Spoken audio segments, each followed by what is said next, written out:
इस पापिनी ने, इस हत्यारिन ने गर्भ में एक नन्ही सी जान को लोहे के ठंडे औजारों से कटवाया और तड़पाया था। ठीक उसी तरह इसे पहले खौलते हुए तेल में डाला जाए।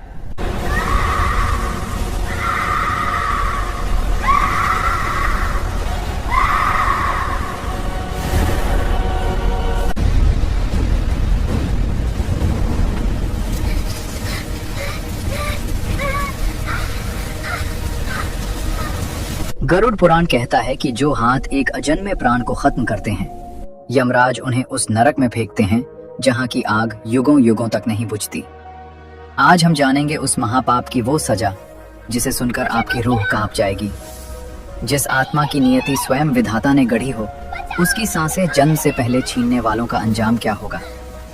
कोख, जो सृष्टि का सबसे पवित्र मंदिर है, जब उसे ही स्वार्थ का कसाई खाना बना दिया जाता है तो ब्रह्मांड की कोई शक्ति उस पाप को क्षमा नहीं करती। उस मासूम की मौन चीख भले ही दुनिया न सुने, पर वो सीधे ईश्वर के हृदय को चीर देती है। क्या विधाता के विधान को इतनी बेरहमी से कुचलने वालों का अंत कभी सुखद हो सकता है? ये सवाल आज भी मानवता के सामने एक गहरी चुनौती बनकर खड़ा है। आज हम उस महापाप की बात करने जा रहे हैं जिसे शास्त्रों में ब्रह्म हत्या से भी करोड़ों गुना बड़ा पाप माना गया है, जिसकी सजा यमराज के पास भी इतनी भयानक है कि पापी की आत्मा युगों युगों तक उबलते हुए रक्त, कीचड़ और मवाद के कुंड में गोते खाती हुई चीखती रहती है और मौत की भीख मांगती है, पर उसे मौत नहीं मिलती। भ्रूण हत्या यानी एक अजन्मे बच्चे की हत्या, एक ऐसा कलंक जो पीढ़ियों को भस्म कर देता है। आइए चलते हैं उस परम ज्ञान की ओर जो स्वयं भगवान नारायण ने अपने वाहन गरुड़ और देवर्षि नारद को दिया था। एक बार तीनों लोकों का हाल जानने वाले देवर्षि नारद ब्रह्मांड का भ्रमण करते हुए श्री हरि के धाम वैकुंठ पहुंचे। उनके मुख पर हमेशा रहने वाली वह सौम्य मुस्कान जो नारायण नारायण का जाप करते ही खिल उठती थी, आज पूरी तरह से गायब थी। उनके हाथों में उनकी प्रिय वीणा महती थी, परंतु उसके तार आज खामोश थे, मानो स्वर्ग के संगीत ने भी शोक मना लिया हो। उन्होंने दूर से ही देखा कि क्षीर सागर में शेषनाग की शैया पर विराजमान भगवान श्री कृष्ण अत्यंत क्रोध की मुद्रा में थे। जो नारायण हमेशा शांत रहते हैं, जिनकी एक हल्की सी मुस्कान से सृष्टियों का निर्माण हो जाता है, आज उनकी आंखें धधकते हुए अंगारे के समान लाल थीं। ऐसा प्रतीत हो रहा था जैसे संपूर्ण सृष्टि भगवान के इस प्रलयनकारी क्रोध से सहम गई हो, जैसे महाविनाश का समय आ गया हो। नारद जी ने यह अद्भुत दृश्य देखा तो उनके कदम भी ठिठक गए, परंतु चराचर जगत के कल्याण हेतु उन्होंने कांपते हुए पास जाकर हाथ जोड़कर साष्टांग प्रणाम किया। नारद जी बोले, प्रभु, आपके इस रौद्र रूप का क्या कारण है? मैंने तो आपको बड़े बड़े महादैत्यों का वध करते समय भी इतना क्रोधित नहीं देखा। वैकुंठ, जहाँ हमेशा परम शांति, प्रेम और आनंद का वास होता है, वहाँ आज ऐसी उदासी और भयानक क्रोध क्यों छाया है? पाताल लोक से लेकर मृत्यु लोक तक ऐसी कौन सी भयंकर घटना घटी है जिसने स्वयं जगत पालक नारायण का आसन हिला दिया है? कृपया मेरे मन की इस दुविधा को शांत करें। श्री कृष्ण ने एक गहरी सांस ली और अत्यंत भारी स्वर में बोले, हे देवर्षि, धरती पर मनुष्य ने अपनी क्रूरता की सारी सीमाएं लांघ दी हैं। एक ऐसा पाप निरंतर हो रहा है जिसका प्रायश्चित किसी भी पवित्र तीर्थ स्थान में स्नान करने से नहीं हो सकता। बड़े से बड़ा महायज्ञ भी इस पाप को धो नहीं सकता। मनुष्य ने अपने स्वार्थ और लोभ के अंधकार में आकर उस प्राण को नष्ट करना शुरू कर दिया है जिसे मैंने स्वयं अपने हाथों से रचा था। एक माँ के गर्भ में पल रहा वो मेरा अंश, जो अभी तक इस दुनिया को देख भी नहीं पाया है, उसे बड़ी बेरहमी से मारा जा रहा है। जिसने अभी तक ना किसी का बुरा किया है, ना कोई पाप किया है, उसे सबसे सुरक्षित स्थान यानी अपनी ही माँ की कोख में रक्त रंजित किया जा रहा है। गर्भ के उस अंधकार में जब वो नन्हा जीव अपनी रक्षा के लिए तड़पता है तो ब्रह्मांड की हर एक शक्ति रो पड़ती है। ऐसे नर पिशाच ये भूल जाते हैं कि कोख में पलने वाला शिशु भले ही बोल नहीं सकता, लेकिन उसके काटे जाने की पीड़ा और मौन चीखें सीधे मेरे सिंहासन से टकराती हैं। ये सुनकर नारद जी सिहर उठे। उनके मुख का तेज फीका पड़ गया, उनके हाथों से उनकी प्रिय वीणा खिसक गई और उनका हृदय उस अजन्मे की पीड़ा से कांप उठा। देवर्षि नारद जी बोले, भ्रूण हत्या। परंतु प्रभु, जो आत्मा अभी तक इस भौतिक दुनिया में आई ही नहीं, जिसका अभी तक कोई रूप और स्वरूप ही नहीं बना, उसकी हत्या करने वालों को मृत्यु के बाद कौन सी सजा मिलती है? गरुड़ पुराण के अनुसार उन पापियों का यमलोक में क्या स्थान है? उनके कर्मों का हिसाब चित्रगुप्त किस प्रकार करते हैं? जब वो हत्यारी आत्मा यमराज के दरबार में खड़ी होती है, तो क्या उस भयंकर नरक की अग्नि में जलने के लिए यमराज का विधान कोई विशेष दंड तय करता है? श्री कृष्ण बोले, नारद, उस सजा का वर्णन इतना कष्टदायक और विभत्स है कि उसे सुनकर स्वर्ग के देवताओं को भी भय लगने लगता है। यमलोक में ऐसे पापियों के लिए कोई दया नहीं है। जो हाथ एक मासूम को काटते हैं, यमदूत उन्हीं हाथों को तपते हुए लोहे के खंभों से बांधकर युगों तक जलाते हैं। वहां उनके चीखने चिल्लाने पर यमदूतों का कोड़ा और अधिक कठोर हो जाता है। उनकी आत्मा को उबलते हुए मवाद और कीड़ों से भरे वैतरणी नदी में गोते खाने के लिए छोड़ दिया जाता है, जहां वे तड़पते हैं, छटपटाते हैं, लेकिन उनके प्राण नहीं निकलते। आओ, मैं तुम्हें मृत्युलोक की एक सच्ची कथा सुनाता हूँ। एक ऐसी आत्मा की कहानी जिसने अपने थोड़े से स्वार्थ के लिए एक नवजात की हत्या की थी। सुनो कि उस पापी आत्मा के साथ मृत्यु के बाद यमलोक के कंटीले रास्ते में क्या क्या हुआ। प्रभु श्री कृष्ण ने कहानी शुरू की। बात मृत्युलोक के एक छोटे से गांव की है, जहां रघुवीर और उसकी पत्नी कुसुम रहते थे। रघुवीर स्वभाव से एक बहुत ही सीधा, सरल और धार्मिक व्यक्ति था। वो अपने पसीने की कमाई खाता था और ईश्वर से जो मिलता उसी में संतोष करता था। उसके लिए उसका घर ही उसका मंदिर था और परिवार ही उसकी सबसे बड़ी दौलत। परंतु कुसुम उसके बिल्कुल विपरीत थी। वो बहुत ही स्वार्थी, लालची और अंधी महत्वाकांक्षाओं वाली औरत थी। उसके हृदय में प्रेम के स्थान पर केवल भौतिक सुखों की भूख और स्वार्थ का विष पलता था। उसे दूसरों के बड़े घर और चमक दमक देखकर ईर्ष्या की आग जलाती थी। उनकी शादी को कई साल बीत चुके थे और उनके घर में 2 बेटियों का जन्म हो चुका था। रघुवीर अपनी बेटियों को साक्षात माँ लक्ष्मी और सरस्वती का रूप मानकर बहुत खुश था। वो उनके साथ खेलता, उन्हें लाड करता और अपनी छोटी सी कुटिया में भी खुद को दुनिया का सबसे अमीर पिता मानता था। पर कुसुम के दिमाग में लालच ने गहराई तक घर कर लिया था। अपनी ही कोख से जन्मी बेटियों को देखकर उसकी आंखों में वात्सल्य नहीं, बल्कि एक अभिशाप और बोझ का भाव आता था। उसे लगता था कि बेटियां उसके सपनों की उड़ान में बाधा हैं और उसे समाज में वो रुतबा नहीं दिला सकती जो वो चाहती है। उसे हमेशा और अधिक धन और संपत्ति की लालसा रहती थी। गांव के सबसे बड़े जमींदार ने एक दिन रघुवीर से कहा था कि अगर उसके यहाँ एक बेटा पैदा हो जो उसके वंश को आगे बढ़ा सके, तो वो अपनी खुशी से रघुवीर को अपनी जमीन का एक बहुत बड़ा और उपजाऊ हिस्सा इनाम में देगा। जमींदार की ये बात किसी विषैले बाण की तरह सीधे कुसुम के कानों में पड़ गई और उसके लालची हृदय में गहरे तक उतर गई। उसी दिन से कुसुम की आंखों में उस जमीन की उपजाऊ मिट्टी और बेशुमार पैसे का अंधा नशा छा गया। वो दिन रात बस उसी जमीन के सपने देखने लगी, मानो वो जमीन ही उसका भगवान बन गई हो। उसे अब अपनी दोनों बेटियां अपनी आंखों में खटकने लगी थीं। कुछ समय बाद कुसुम फिर से गर्भवती हुई। पूरे घर में एक बार फिर से खुशी का माहौल था। रघुवीर तो मानो खुशी से फूला नहीं समा रहा था, लेकिन कुसुम के मन में एक खौफनाक डर और स्वार्थ का कीड़ा रेंग रहा था। उसे भय था कि कहीं ये भी लड़की ना हो। अपनी इसी पापी सोच के चलते उसने गांव की एक लालची और झोला छाप दाई को, जो चंद सिक्कों के लिए किसी की भी जान ले सकती थी, चुपके से घर बुलाया। उसने अपने ही मंगलसूत्र को गिरवी रखकर कुछ पैसों का लालच दिया और उससे गर्भ की जांच करवाई।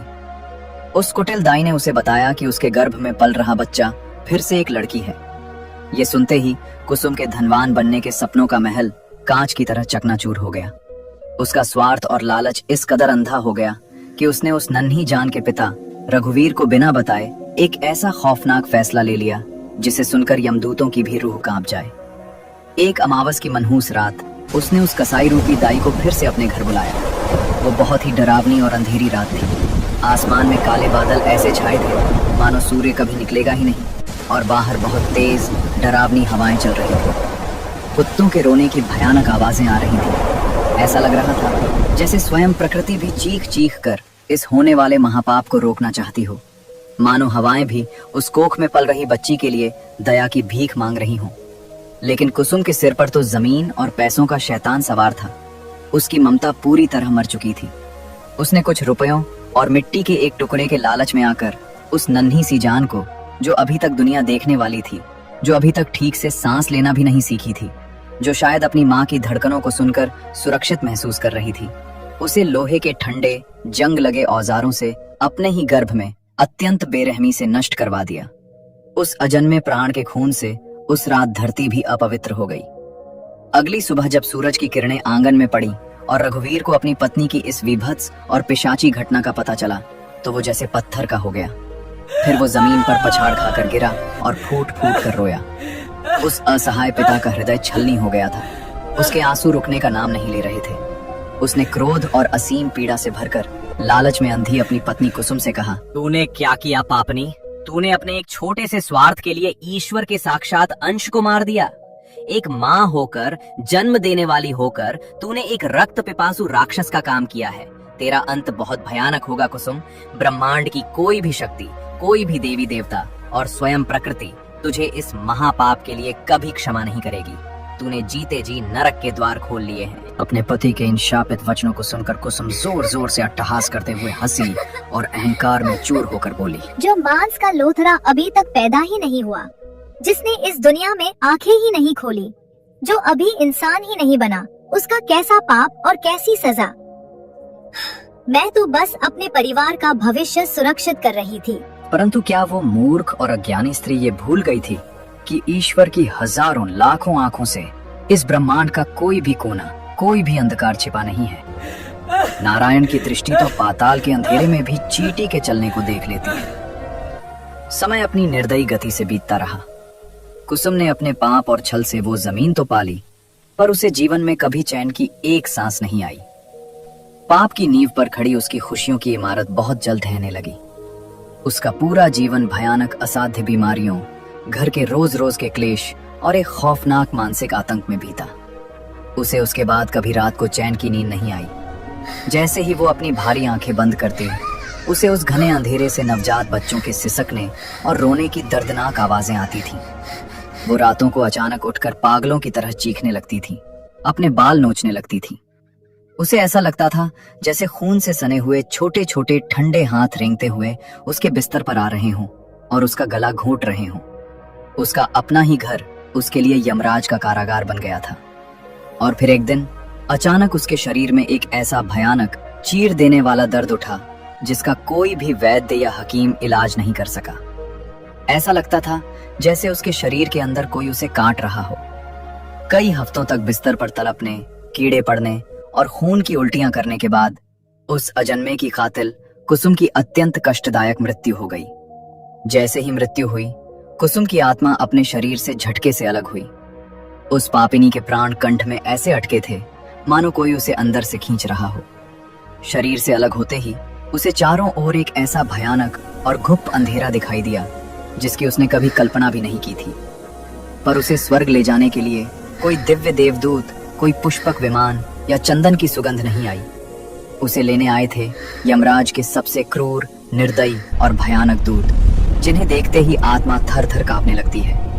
उनका रंग कोयले से भी ज्यादा काला था। उनके शरीर का आकार किसी विशाल पहाड़ जैसा था।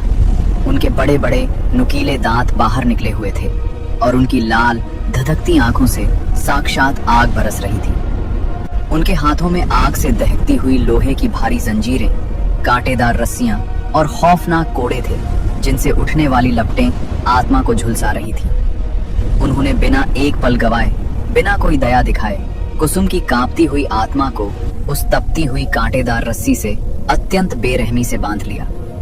कुसुम दर्द से कराहने लगी। वो जोर जोर से चिल्लाने लगी। उसके अदृश्य शरीर से मानो रक्त बहने लगा। उसने गिड़गिड़ाते हुए, फूट फूट कर रोते हुए पूछा, मुझे कहाँ ले जा रहे हो? मुझ पर दया करो। मैंने जीवन में किसी की चोरी नहीं की।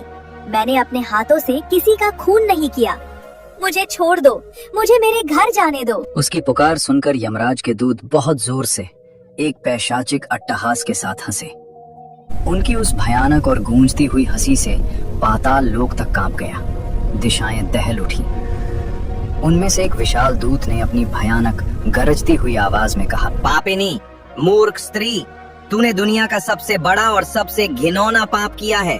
तूने सबसे बड़े विश्वासघात का काम किया है। तूने उस निर्दोष की हत्या की है जो अपनी रक्षा स्वयं नहीं कर सकता था। जिसने अभी तक सूरज की रोशनी तक नहीं देखी थी। एक माता होकर जिसे ईश्वर ने जीवन देने का वरदान दिया था, तूने रक्षक की जगह भक्षक का रूप लिया।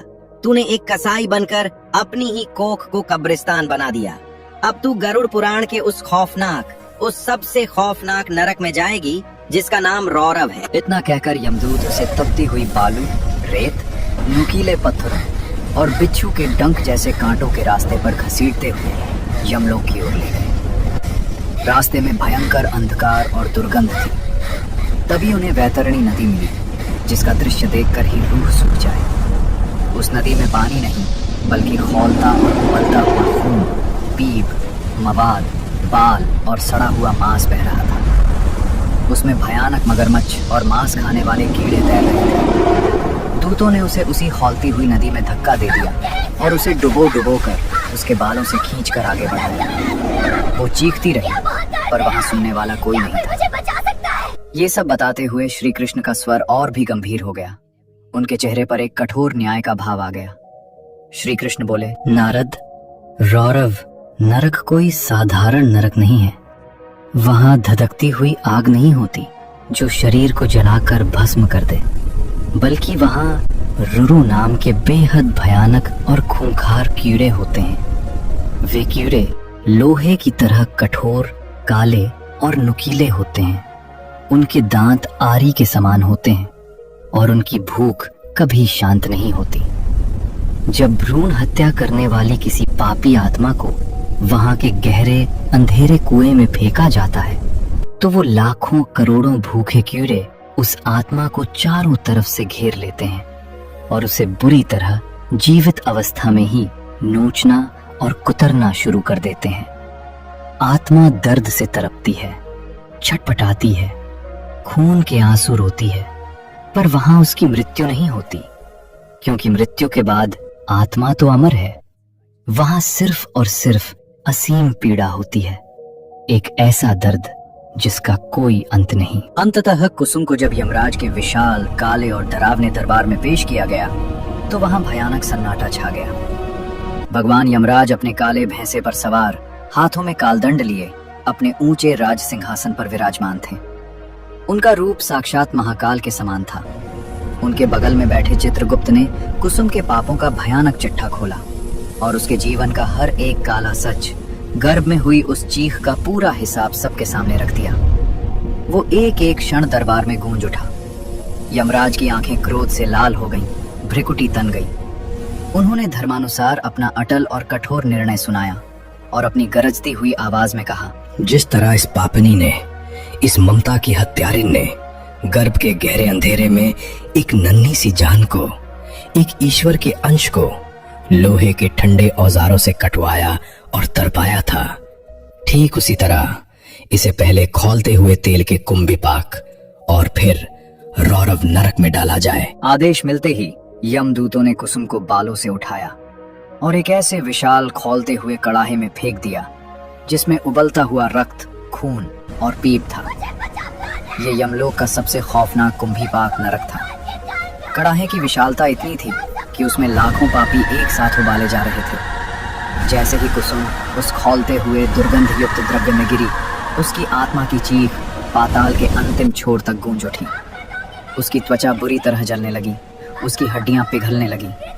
जिस कोख में उस नन्ही जान को उसने औजारों से कटवाया था, आज उसका पूरा अस्तित्व उसी तरह कट और उबल रहा था। वहां असंख्य दूसरी पापी आत्माएं भी इसी तरह तड़प रही थीं और उनकी भयानक, दिल दहला देने वाली चीखें पूरे नरक में गूंज रही थीं, मानो वे सब ईश्वर से अपनी उस एक गलती की माफी मांग रही हो।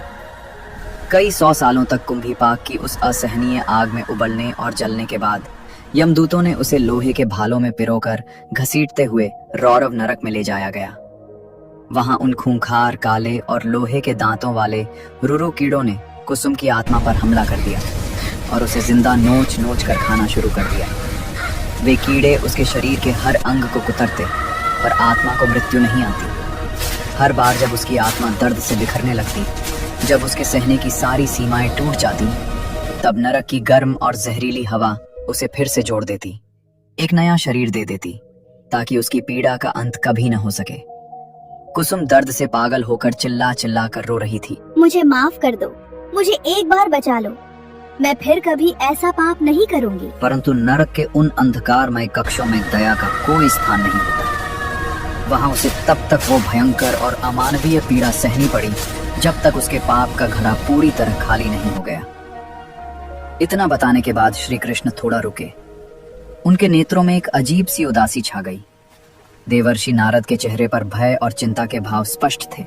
उनके होंठ सूख गए थे और वीणा पकड़ने वाले हाथ कांप रहे थे। श्री कृष्ण भारी आवाज में बोले, नारद, ऐसी महापापी आत्माएं नरक की आग में हजारों लाखों सालों तक जलने के बाद भी तुरंत मनुष्य योनि में वापस नहीं आती। प्रकृति उनसे उनका मनुष्य होने का अधिकार छीन लेती है।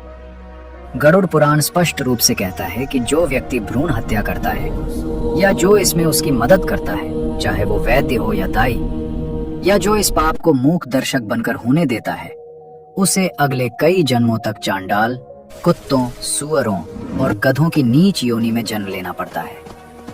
वे हर जन्म में कूड़े के ढेरों पर पलते हैं, लोगों द्वारा दुत्कारे जाते हैं, पत्थरों और डंडों से पीटे जाते हैं और तड़प तड़प कर मारे जाते हैं।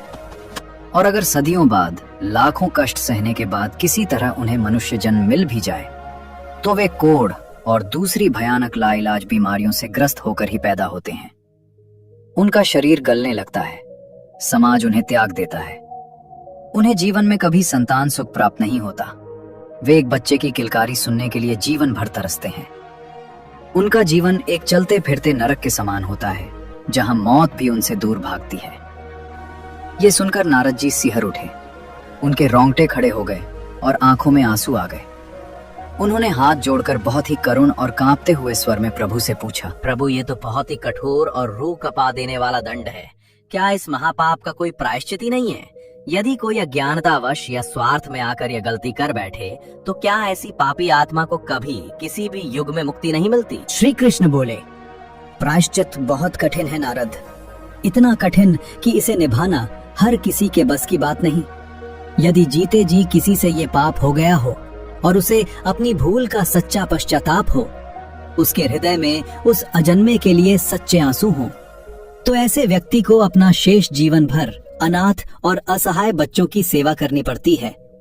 उन्हें अपना सब कुछ त्याग कर गाय का दान करना पड़ता है, भूखों को भोजन कराना पड़ता है और सच्चे मन से बिना किसी स्वार्थ के भगवान के चरणों में गिरकर अपने इस घोर पाप की रोज माफी मांगनी पड़ती है।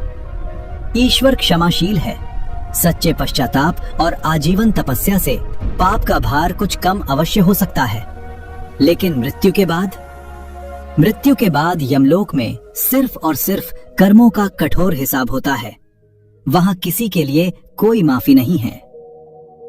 दोस्तों, ये थी गरुड़ पुराण के पन्नों में दर्ज और भगवान श्री कृष्ण के श्रीमुख से बताई गई भ्रूण हत्या के उस भयंकर महापाप की कथा और उसका वो रूह कपा देने वाला परिणाम। आज हम 21वीं सदी में जी रहे हैं। हमारी सोसाइटी तकनीकी और भौतिक रूप से इतनी आगे बढ़ गई है, हम खुद को बहुत मॉडर्न, बहुत एडवांस और उच्च शिक्षित मानने लगे हैं। गगनचुंबी इमारतें बना ली हैं, चांद और मंगल तक पहुंच गए हैं। लेकिन जरा रुक कर सोचिए, क्या इस आधुनिकता और विकास की अंधी दौर में हम अपने असली संस्कारों, अपने सनातन धर्म की नींव और अपनी उस इंसानियत को नहीं भूलते जा रहे हैं जो हमें पशुओं से अलग करती है? आज भी हमारे इसी तथाकथित सभ्य समाज में बंद दरवाजों के पीछे लोग सिर्फ एक बेटे की झूठी चाहत में या फिर अपने करियर की उड़ान, ऐशो आराम और जिम्मेदारियों के बोझ से भागने के चक्कर में ऐसी भयानक भूल कर बैठते हैं। और सबसे बड़ा दुर्भाग्य तो ये है कि विद्या और सेवा के नाम पर कुछ चंद पैसों, कागज के कुछ टुकड़ों के लिए क्लिनिक और अस्पताल चलाने वाले पढ़े लिखे लोग भी अपने धर्म को बेचकर इस जघन्य पाप में बराबर के भागीदार बन जाते हैं। वे सफेद कोट पहनकर यमदूत का काम कर रहे हैं। उन्हें लगता है कि सब कुछ एयर कंडीशन्ड बंद कमरों में हो रहा है, मशीनों से हो रहा है, कोई देख नहीं रहा। उन्हें लगता है कि वे पुलिस से बच गए, कानून की आंखों में धूल झोंक दी, समाज से अपनी इज्जत बचा ली तो सब बढ़िया है, अब कोई उनका क्या बिगाड़ लेगा। लेकिन हमेशा याद रखना दोस्तों, ये ब्रह्मांड किसी इंसान के बनाए कानून से नहीं चलता। ऊपर उस अनंत आसमान में बैठे उस परम न्यायाधीश उस महाकाल के दरबार में न आपका कोई खरीदा हुआ वकील चलेगा, न किसी बड़े नेता की सिफारिश काम आएगी और न ही आपकी करोड़ों की दौलत की कोई घूस वहां प्रवेश कर पाएगी। वहां कोई झूठा गवाह नहीं होता, वहां सिर्फ आपका कर्म ही आपका गवाह होता है। आपकी अपनी ही आत्मा आपके खिलाफ गवाही देती है और वही आपका अंतिम और अटल निर्णय करता है, जिसे बदलने की ताकत तीनों लोकों में किसी के पास नहीं। गरुड़ पुराण जैसे महान और पवित्र ग्रंथ हमें सिर्फ डराने या खौफ पैदा करने के लिए नहीं लिखे गए हैं। ये हमारी सोई हुई चेतना को जगाने, हमें राह दिखाने, हमें अंधकार से प्रकाश की ओर ले जाने और सबसे बढ़कर हमें भीतर से एक सच्चा इंसान बनाए रखने के लिए लिखे गए हैं। ये हमें सिखाता है कि मनुष्य का जीवन इस पूरे ब्रह्मांड में सबसे अनमोल रत्न है। किसी भी रूप में किसी भी जीव की हत्या करना, चाहे वो आपके पैरों तले रेंगने वाली एक छोटी सी बेजुबान चींटी ही क्यों ना हो, या फिर एक माँ के सुरक्षित गर्भ में पल रहा विधाता का भेजा हुआ एक मासूम नवजात अंश, ये इस सृष्टि के उस ईश्वर के बनाए नियमों के सख्त और सीधे खिलाफ है। खासकर एक स्त्री होने के नाते, जिसे प्रकृति ने, जिसे स्वयं ईश्वर ने अपने समान सृजन यानी जीवन देने की अलौकिक शक्ति दी है, उस माता को अपने ही अंश को, अपने ही शिशु को जन्म लेने से रोकना या उसे नष्ट करना शास्त्रों में ब्रह्मांड का सबसे बड़ा और अक्षम्य पाप माना गया है। माँ तो जीवनदायिनी होती है, वो मृत्युदायिनी कैसे हो सकती है? अगर अतीत के किसी पन्ने में आपसे जाने अनजाने में, किसी मजबूरी में ऐसी कोई भयंकर भूल हुई है या किसी ने आपसे जबरदस्ती किसी सामाजिक या पारिवारिक दबाव में डालकर ऐसा पाप करवाया है, तो आज और अभी एक पल भी गंवाए बिना एकांत में उस परम पिता परमेश्वर के सामने हाथ जोड़कर खड़े हो जाइए और अपने आंसुओं से क्षमा मांगिए। अपने बचे हुए जीवन को अच्छे, पुण्य और निस्वार्थ कर्मों में लगाइए। बेसहारा बच्चों का सहारा बनिए ताकि यमराज के उस भयानक और कठोर दंड का प्रहार आपके ऊपर से कुछ कम हो सके। ये जिंदगी सिर्फ सांस लेने, खाने कमाने और सो जाने का नाम नहीं है। ये एक बहुत बड़ी और कठिन परीक्षा है दोस्तों, इस परीक्षा में सही और धर्म का मार्ग चुनना या लालच और स्वार्थ का अंधकार चुनना, ये पूरी तरह हमारे अपने हाथ में है। ईश्वर हमें सिर्फ सही रास्ता दिखाता है, गीता का ज्ञान देता है, लेकिन उस कटीले रास्ते पर चलना हमें ही पड़ता है। अगर ये कथा दिल को छू गई हो तो वीडियो को लाइक, शेयर और चैनल को सब्सक्राइब जरूर करें। कमेंट में जय श्री कृष्ण लिखकर अपनी राय साझा करें। आपका एक शेयर किसी मासूम की जान बचा सकता है। धर्म के मार्ग पर चलें, भगवान आपका कल्याण करें। जय श्री कृष्ण, जय महाकाल।